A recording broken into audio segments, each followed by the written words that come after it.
پہلے کہتے کہ لا الہ الا انت، آپ کے سوا کوئی معبود نہیں، لہذا آپ کا ہر فیصلہ برحق۔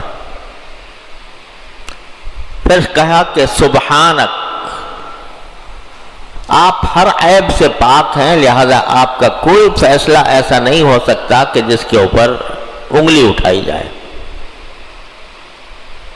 تو پہلے یہ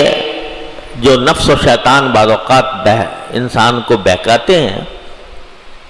کہ اس مصیبت میں ہی رہ گیا تھا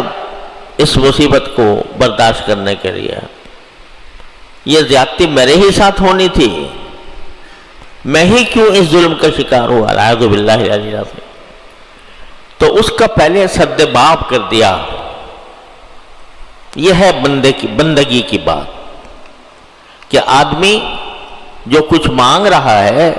اس مانگنے سے پہلے اس بات کی وضاحت کر دے کہ اللہ میرا عقیدہ یہ ہے کہ آپ کا ہر فیصلہ برحق،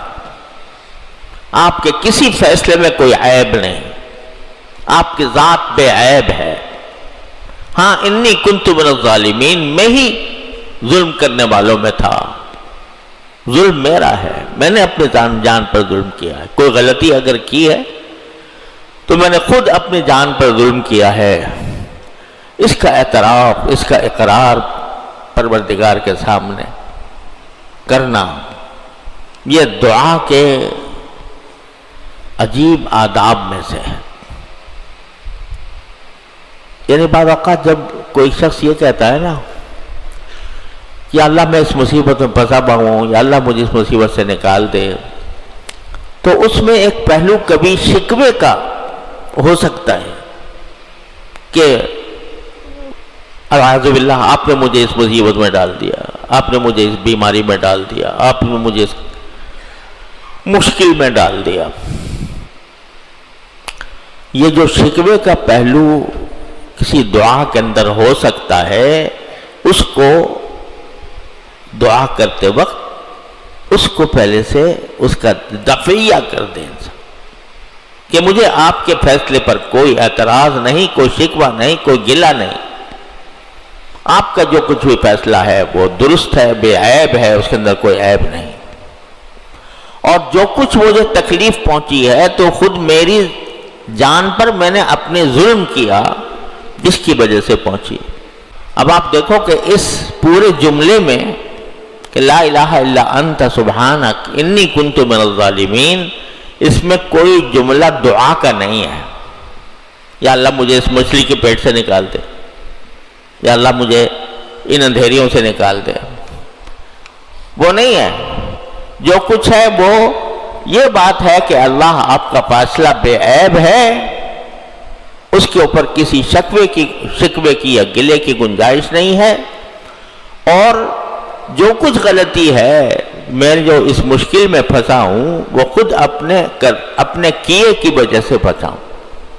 انی کنت من الظالمین۔ اب آگے یہ بات کہ اللہ پھنس تو گیا ہوں، مجھے نکال دیجئے اس سے، یہ جملہ بھی موجود نہیں ہے۔ صرف اتنا ہے کہ اللہ تبارک و تعالیٰ کی ذات کے تنزیہ اور اس کو بے عیب قرار دینے کا ذکر، اور پھر اپنی غلطی کا ذکر، بس۔ جس کا مطلب کیا ہوا؟ مطلب یہ ہوا کہ میں کس زبان سے آپ سے کہوں کہ یہ مشکل مجھ سے دور کر دیجئے، جب میں نے خود ہی اپنی جان پر ظلم کیا تو کس زبان سے آپ سے کہوں کہ یہ دور کر دیجئے۔ البتہ اپنی حالت آپ کے سامنے ذکر کر رہا ہوں، اپنی حالت کا ذکر کر رہا ہوں۔ آپ کی ذات ارحم الراحمین ہے، اکرم الاکرمین ہے، دعاؤں کی سننے والی ہے، وہ باتیں بھی آپ سن لیتے ہیں جو ہم نے نہیں کہیں۔ مولانا رومی فرماتے ہیں کہ ما نبود مو تقاضا ما نبود، ما نبود مو تقاضا ما نبود، رحمت او رحمتت نہ گفتہ امامی شنود، کہ نہ تو ہم تھے نہ ہمارا کوئی تقاضا تھا، لیکن آپ نے ہماری وہ بات بھی سن لی جو ہم نے نہیں کہی تھی۔ یعنی ہماری زبان حال کو دیکھ کر، ہمارے حال پر رحم کھا کر آپ نے اپنے فضل و کرم سے ہماری بات سن لی اور سن کر ہماری اس کیفیت کو دور کر دیا۔ یہ بڑی مؤثر دعا ہوتی ہے، جیسے کہ حضرت ایوب علیہ السلام کے قصے میں نے عرض کیا تھا کہ انہوں نے بھی ایسے ہی کیا تھا۔ کیا کہا تھا؟ انی مسنی الضر وانت ارحم الراحمین، مجھے تو یہ دکھ لگ گیا ہے، آپ ارحم الراحمین ہیں، بس میرے دکھ کو دور کر دیجئے۔ یہ جملہ اس میں نہیں ہے، مطلب یہ کہ جب میں اپنی شکستہ حالت کو اپنی بارگاہ میں پیش کروں گا اور آپ ارحم الراحمین ہیں تو یقیناً مجھے یقین ہے کہ آپ میرے پر فضل و کرم فرمائیں گے اور مجھے اس بیماری سے نجات دے دیں گے۔ یہاں بھی حضرت حضور صلی اللہ علیہ وسلم نے یہ نہیں کہا کہ مجھے مجلس کے پیٹ سے نکال دیجئے۔ تو جب یہ اقرار کر لیا باری تعالیٰ کی تنزیہ کا، توحید کا اور تنزیہ کا، اور اپنے ظالم ہونے کا کہ میں ظالم ہوں، میں نے اپنی جان پر ظلم کیا ہے، میں خود ہی سبب ہوں اپنی ان تکلیفوں کا،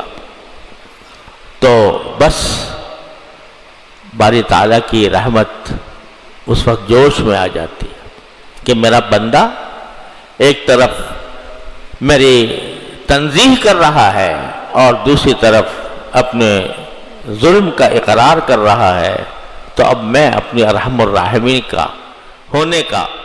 مظاہرہ کروں گا اس کے